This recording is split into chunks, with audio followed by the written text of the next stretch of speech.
আসসালামু আলাইকুম। আমি ফারজানা ফাতেমা মানিকগঞ্জ থেকে বলছি। আশা করি আপনারা সবাই ভালো আছেন। আমরাও আল্লাহর রহমতে ভালো আছি। প্রতিবারের মতো আবারও নতুন একটি ব্লগ ভিডিও নিয়ে হাজির হলাম আপনাদের মাঝে। আশা করি আমার এই ভিডিওটি ভালো লাগবে।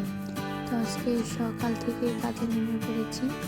বেশ অনেকদিন যাবৎ ফ্রিজটা অগোছালো হয়ে আসছিল, তো ভাবলাম গুছিয়ে রাখার আগে পুরো ফ্রিজটাকে পরিষ্কার করে ভালো মতো গুছিয়ে রাখি। তো যেই ভাবা সেই কাজ। এদিকে আমি ফ্রিজ পরিষ্কার করা হয়ে গেছে। পরের দিন থেকে আবার ভিডিও শুরু করি। এখানে মোট 2 দিনের ভিডিও আছে।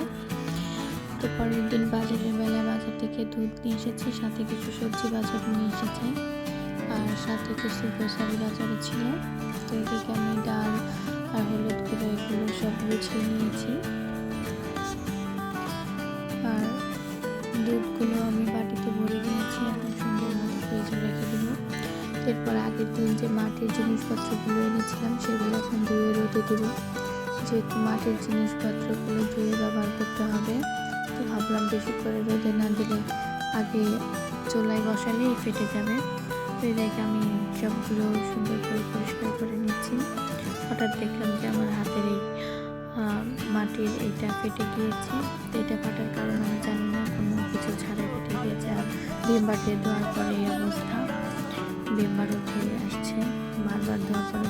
আগের দিন যে আমি ধনিয়াগুলো ধুয়ে দিয়েছিলাম একদিনই শুকিয়ে গিয়েছে। তো আমি এখন এগুলো ভেজে ঠান্ডা করে নিয়ে ঘুরে চেলে নিচ্ছি। আর আমি একটা গুঁড়ি চালনি দিয়ে চেলে নিচ্ছি। দেখুন এইগুলোর মধ্যে থেকে কত এই খোসা বের হচ্ছে, আর এটা একবারে মিহি। তো অনেকে দেখা যায় যে আপনারা সরাসরি ব্লেন্ডার করে ভাবে রেখে দেন। আর এদিকে যেহেতু আমি বাড়ি যাব, তাই তার জন্য কিছু রুটি আমি প্রয়োজন করে রেখে যাব। সে কাজের জন্য যেতে পারিনি। কোথাও যাওয়ার আগে সমস্ত ঘর গুছিয়ে পরিপাটি করে রেখে যাওয়া লাগে, না হলে তো উপায় নেই, সমস্ত কিছু অগোছালোই থেকে যাবে।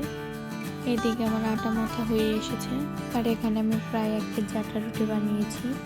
চাইলে আপনারা এভাবে প্রয়োজন করে রাখতে পারেন। আর অবশ্যই আটার সাথে তেল মেশাতে হবে, তাতে বাইন্ডিংটা ভালো আসবে। আর যেহেতু ফ্রোজেন করে রাখবো সেহেতু তেলের দরকার আছে। আমার ভিডিওর মধ্যে ভুল ত্রুটিগুলো আপনারা সবাই ক্ষমা সুন্দর দৃষ্টিতে দেখবেন, কোথায় কোন ভুল হয়েছে তো সেগুলো আমাকে ধরিয়ে দেবেন। আশা করি পরবর্তীতে আর সেরকম ভুল হবে না, সেগুলো শুধরে নেওয়ার চেষ্টা করব।